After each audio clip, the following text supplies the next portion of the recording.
Praise the Lord, shalom, hallelujah. Jesus loves us so much. మీ హృదయం అంతా వేదనతో నిండి ఉందా అండి? ఆదరించేవారు లేక ఒంటరిగా బాధపడుతున్నారా? మీ కన్నీరు తుడిచేవాళ్ళు లేరు అనుకుంటున్నారా? మిమ్మల్ని హత్తుకునే వాళ్ళు లేరు అనుకుంటున్నారా? ఉన్నారండి. మనుషులు ఇవేమీ చేయకపోవచ్చేమో, కానీ మీ హృదయంలో ఉన్న భారం అంతా యేసయ్య చూస్తున్నారండి. మీకు ఆదరణ లేరు అనుకోవద్దండి. ఆదరణకర్త అయిన యేసయ్య మీకు తోడుగా ఉన్నారండి. మీ కన్నీరు తుడవడానికి ఆయన ముందుకు వస్తారండి. మిమ్మల్ని హత్తుకుని ముద్దాడడానికి యేసయ్య ఉంటారండి. ఒకటి గుర్తుపెట్టుకోండి, మీరు కన్నీరు కారిస్తే మీకన్నా ఎక్కువ బాధపడేది యేసయ్య అండి.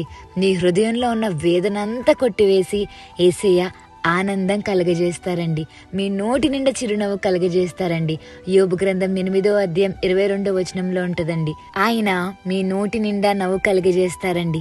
మీ హృదయంలో ఉన్న భారం అంతా కొట్టివేస్తారండి.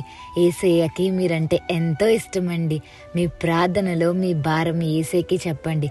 అనుదినం ఆయన మీ భారాన్ని మోయడానికి కూడా సిద్ధంగా ఉన్నారు. ఎందుకంటే ఆయన ప్రేమించినట్లు ఈ లోకంలో ఎవరూ ప్రేమించలేరు కాబట్టి యేసయ్య మిమ్మల్ని ఎంతో ప్రేమిస్తున్నారండి. హృదయమంత వేదనతో నిండి ఉన్నది,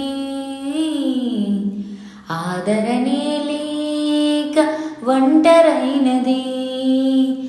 దేవా నా కన్నీరు తుడువుము,